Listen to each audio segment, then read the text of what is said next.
In this video, I'm going to be talking about the band Dokken. They are a band from the US.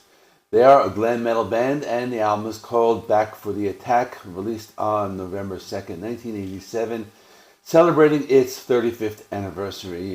This is album number 4 in their discography, produced by Neil Kernan, released on the record label Elektra, and it's a really good album. So this one came out right after their album Under Lock and Key from 1985.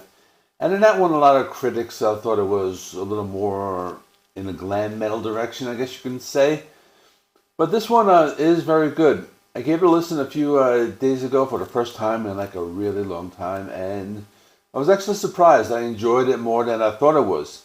This was a band that I listened to when I was younger. I mean, not a lot. I didn't really go out and buy all their old albums, but I liked a lot of their songs. It wasn't one of my favorite bands, but I liked a lot of the popular songs. But listening to this again, I thought it was a very solid album. The songs are good. Mostly glam metal, but there are some elements of heavy metal in a few songs. George Lynch is a really great guitarist.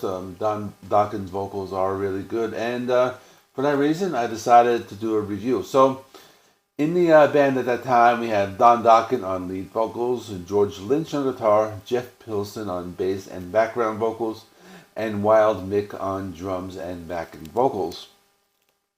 I'm going to do this a little differently, so to keep this video short, I'm just going to pick my 5 favorite songs, and I'm just going to talk about them in a little more detail than I usually do. So my first favorite song is the opening track, Kiss of Death. This one starts with like this heavy metal guitar riff, and probably more heavy metal than glam. It goes into this galloping rhythm, and it's the opening song on the album. George Lift plays this guitar riff using some like harmonics, and kind of gives it more of like a darker tone, and the guitar is what really stands out on this song.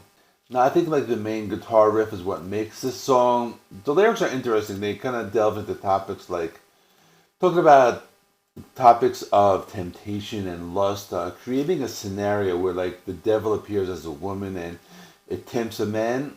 But at least that's my interpretation of it. It's a good song, and it's one that is not that well known. The next song I picked was one of the more popular ones, one of the singles called Heaven Sent. And I chose it. It's just a very good song. It starts slow, but it does pick up. I would consider this a typical power ballad from the 80s. You got the big sing-along chorus, the really heavy chords. The song kind of goes back and forth between the heavy and light parts, and throughout the song, George Lynch plays various types of different guitar licks here and there. The lyrics are typical glam metal nature about finding someone who you think is the right one, but maybe like turns out not to be what you expected. So, in the end, there's some lyrics where Don sings, "But you're not the one." So those are really powerful lyrics. So there is this aspect of a love long lost in the lyrics. The third song I picked was another popular one called Mr. Scary. It's an instrumental and probably one of the best instrumentals of the glam metal period. I know a lot of those glam bands didn't really like put instrumentals on their albums, but this is a really good one. George Lynch, he plays some hard and heavy guitar riffs, and he just really wails on the solos. The song is filled with energy and melody, some heavy metal riffs and some melodic ones. The drums are also very good on this one. Lots of different kinds of rhythms on the song, and they kind of serve as like this backbone to all of the shredding. So the live album sounds great. Just I remember hearing the song for the first time on their live album, Beast from the East, and that one would come out like a year later, or actually 2 years later in 1989. For the fourth song I picked, I'm going to go with a deep cut called Cry of the Gypsy. Now, I think I picked this one because it reminded me of like Ronnie James Dio. I think I made the connection because Dio has a song called Gypsy on the Holy Diver album, but also because I think Don Dokken kind of has this vocal style where he can be almost compared to Dio, but he's a little more in the glam metal type of vocalist, but I guess we can compare him a little bit. But it is just a heavy song. You got some awesome guitar shredding by George Lynch. The song is also melodic, typical glam metal sound, but there are elements of classic heavy metal, and that's why I like it a lot. And just Really good song. And my last pick is going to be one of the popular ones, Dream Warriors. This was one of the biggest songs. It was the third. In the third Nightmare on Elm Street movie, it's a melodic metal song. The opening riff is very memorable.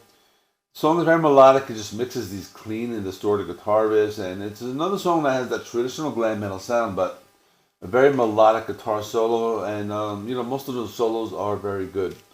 So this one is very good, accompanied by a music video, which was very well done. As far as the Nightmare on Elm Street series, this is from the third movie. I thought the third movie was the best anyway. So my final thoughts on this album, it's just maybe one of the best Dokken albums of the 80s. Maybe one of the best in their discography.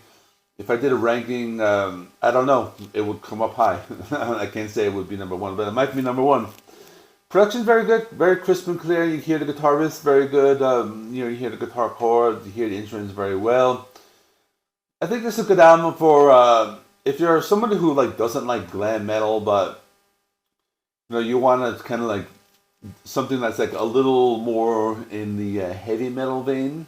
I think this is a good album for you because it's not like Poison or Warrant. I think it's has a little bit more of like an edge to it. So has lots of great solos. So if you like guitars, this is another great album for you. So that is all. I'm going to close this video right here. This is just an anniversary review, just in remembrance of Dokken's Back for the Attack. So that is all. Weekends coming up. New releases by Devin Townsend, Pretty Reckless, Zentrix, and a couple more. Thanks for watching. See you in the next one.